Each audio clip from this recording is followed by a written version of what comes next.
Hey everybody, Sean Holsinger here from holsingersflyshop.com. Bringing another tying video this week, and this week I'm tying a dry fly. This is one after doing a little bit of research after having to tie one for a customer. I did a little research and didn't realize how important it was, especially for dry fly fishermen. This is a spinner pattern. It's called a rusty spinner, and the reason being it's a rusty brown color, but the key to this fly is that a lot of mayflies, whenever they turn into spinners, what happens is they'll hit the water. They'll turn from a nymph into a dun. They'll go up in a tree. They'll molt again in a tree. They'll do their mating thing, and then they'll come up and lay their eggs on the water and lay down and die. The spinner is the fly laying down on the water dead, okay, with its wings out. That's what we're imitating here. A lot of mayflies, after they molt, will actually turn brown. There's multiple species that will turn brown. So you're imitating multiple species with this fly, which is pretty cool. And I didn't realize that before. I like to dry fly fish, no doubt. I love to dry fly fish, but I'm an opportunist when it comes to dry fly fishing. I'm going to nymph fish until I see multiple takes on top before I go changing my rig and tying on a dry fly.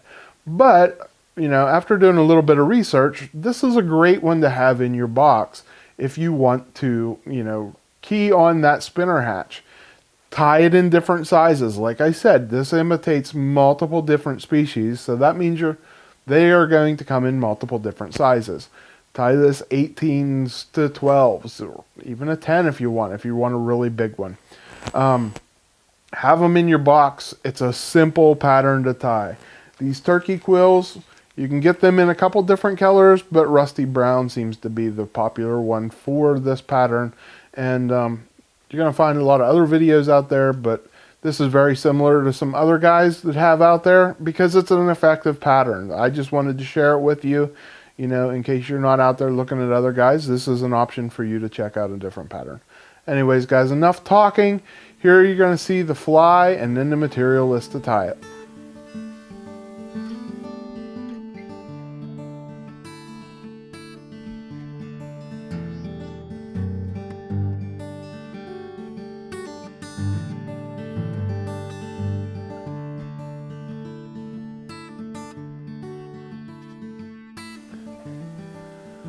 Alright, here you see the rusty spinner in the vise, great looking pattern. Let's get into tying it. For a hook, I'm using a Firehole 419. This one's a size 14. Tie this in whatever size you want to tie it in.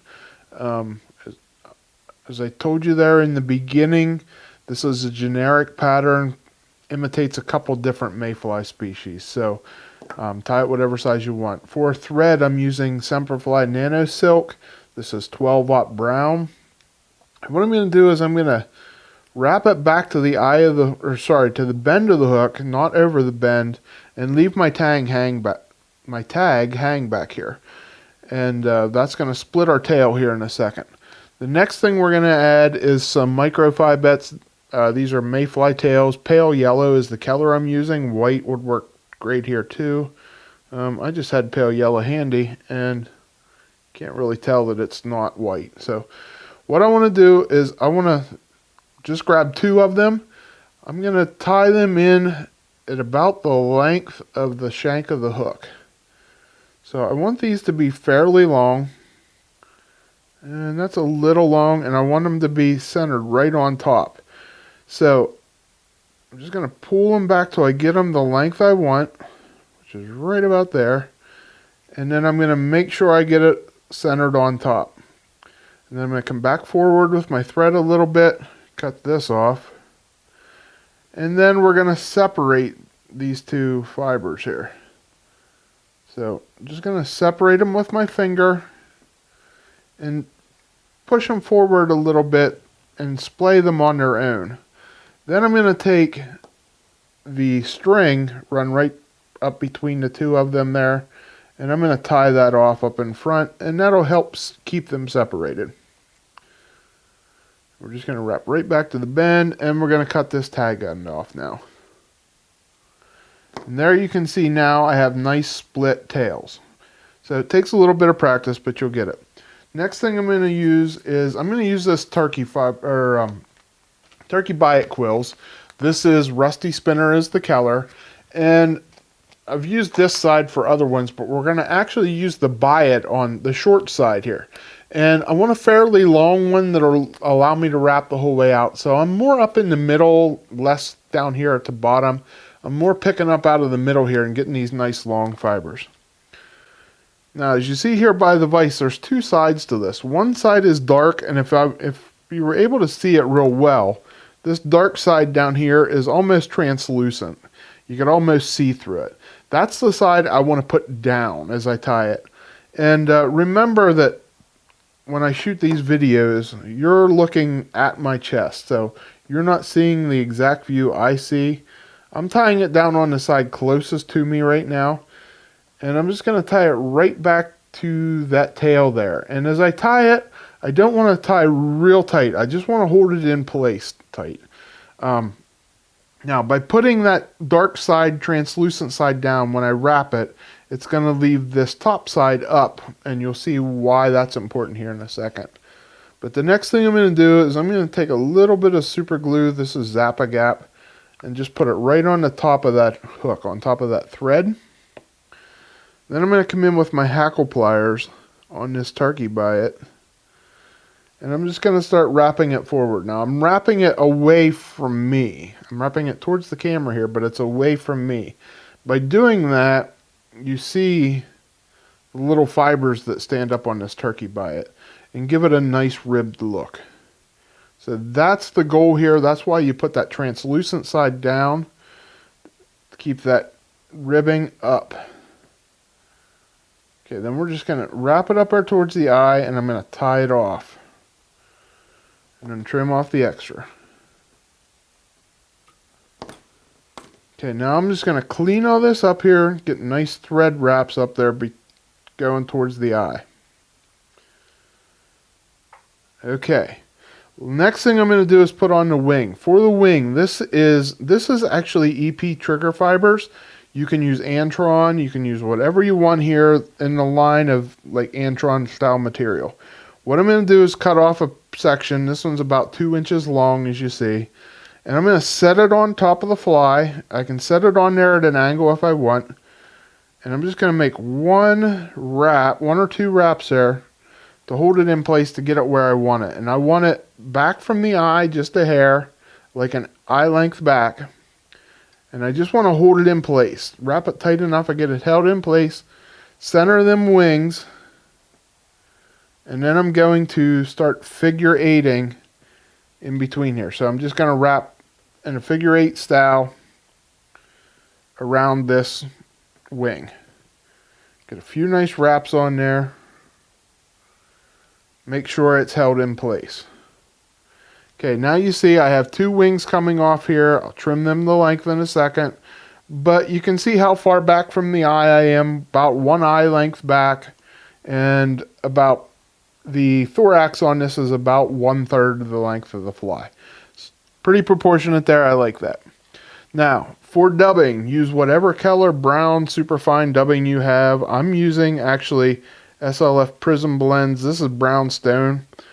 The key factor here, get a dubbing that you can dub real thin, because you do not want to build up here, you want to cover up here. So I can dub this brown stone pretty thin, and so I'm going to use it. And I'm just going to figure eight and cover up all my thread.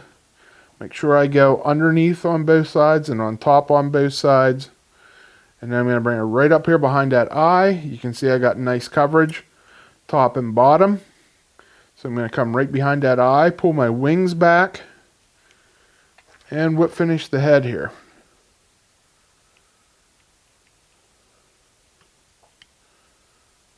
And one or two whip finishes, whatever you prefer. There we go.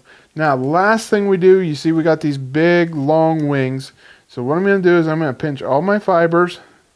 I'm going to pull them back, and I'm going to cut them to the length of the body. So I'm just going to put my scissor right there to where the tail ends, trim that off. Do the same thing on the other side. I'm going to do a little bit different angle here. Bring it back to where the tail is. Trim them off. And there we got equal size wings coming off the fly there. Very easy tie and very easy dry fly to tie. So hope you enjoyed it and you're going to catch some fish on it. Alright guys, I hope you like that tie. For a dry fly, very simple. Spent wing spinners with using antron is a super easy way to do it. And honestly, it's one of my favorite ways to fish a dry fly. I do very well with spinners, especially during the sulfur hatch for me. I don't know why, but I've always tended to lean towards the spinners with sulfurs. I think it's an easy meal for the trout. You know, when they see that spent wing that's dead, it's not going to fly away on them. So, hey, let's hit that one because for sure I'm not going to miss it. So, you know, maybe that's my mentality behind it, why spinners work so well. But I like to fish spinners when a hatch is coming off. And also, you know, a lot of times even after the hatch comes off, the spinners are on the water. So they're seeing them more often. Anyways, guys, very cool fly, very simple, easy to tie, and all the materials you can find at holsingersflyshop.com. So if you need any of these materials, or hey, if you need me to tie some, if you're not a tyer and you enjoyed this video and like to have some, you can contact me at holsingersflyshop@gmail.com and we'll set up an order for you and get them tied for you. But anyways, guys, until next week when I bring you another video, please head over to our website. Give us a thumbs up and subscribe to our channel if you haven't already. But until then, I'm Sean Holsinger.